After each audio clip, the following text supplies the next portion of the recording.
Monsieur le Premier ministre, Monsieur le ministre de la Santé, au-delà de la crise sanitaire particulièrement grave que nous affrontons et du besoin d'accueillir les personnes atteintes du coronavirus, je veux évoquer l'inquiétude et le désarroi de nos concitoyens concernés par l'annulation de leurs consultations, de leurs soins et actes chirurgicaux pourtant indispensables.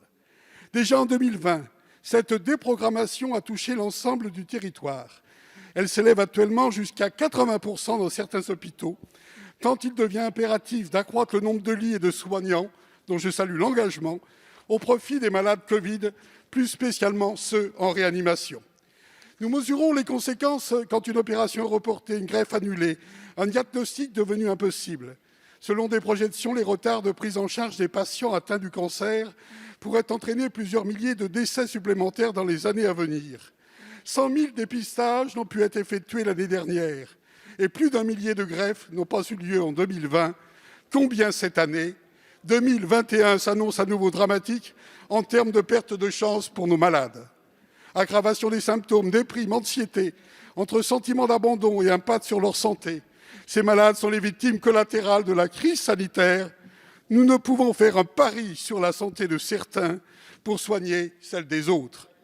Comment expliquer que notre système de santé en soit arrivé là et ne puisse pas mieux s'adapter à une telle crise? Pourquoi tous les lits de réanimation promis ne sont-ils pas opérationnels? Qu'allez-vous faire, monsieur le ministre, pour ces patients qui ne peuvent pas être soignés? Comment limiter les conséquences sanitaires à court et long terme, notamment pour les maladies chroniques? Nous ne pouvons, vous ne pouvez, monsieur le Premier ministre, mesdames, messieurs les ministres, mes chers collègues, accepter que des vies puissent être sacrifiées. Merci, monsieur le député. La parole est à monsieur Olivier Véran, ministre des Solidarités et de la Santé. Monsieur le député Bernard Perrut, merci pour votre question. D'abord, elle me permet d'envoyer un message à la population, même message que l'année dernière d'ailleurs. Ce n'est pas parce qu'il y a des soins qui sont déprogrammés, ce n'est pas parce qu'il y a une pandémie que les Françaises et les Français doivent faire moins attention à leur santé en général.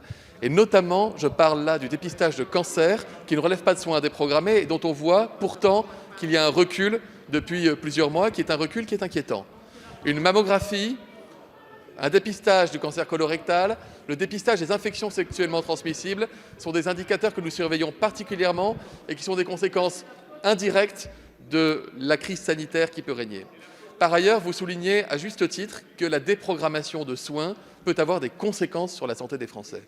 C'est d'ailleurs pour cela, monsieur le député, que je répondais encore la semaine dernière à la question de pourquoi est-ce qu'on n'est pas tout de suite passé à 10 000 lits de réanimation et que j'expliquais que nous montons progressivement les lits de réa, nous avons dépassé les 8 000, à mesure que les besoins augmentent pour déprogrammer le moins de soins possible et que cette déprogrammation ne soit pas la variable d'ajustement et que nous faisons attention à la santé de tous les Français, qu'ils aient le Covid ou qu'ils aient d'autres pathologies. Ce sont des décisions qui sont des décisions médicales, soignantes, prises localement en fonction des besoins de lits de réanimation. Monsieur le député, le sujet n'est pas le lit physiquement, et vous le savez. Le sujet, ce sont les ressources humaines, ce sont les médecins spécialisés de réanimation, ce sont les infirmiers et infirmières spécialisés de réanimation. Nous en avons formé en 1 an les hôpitaux, en ont formé des centaines, des milliers aux actes du quotidien de réanimation. Maintenant, la spécialité de réanimation médicale est une spécialité qui nécessite 12 ans d'études et de formation. Donc nous relançons évidemment la machine, et vous le savez, mais cela ne peut pas être la solution dans un délai aussi court. Donc encore une fois, ce sont des choix du quotidien qui sont extrêmement importants. Aussi la raison pour laquelle le président de la République a annoncé des mesures fortes pour freiner la circulation du virus, protéger nos hôpitaux et protéger tous les Français, qu'ils aient le Covid ou non. Je vous remercie.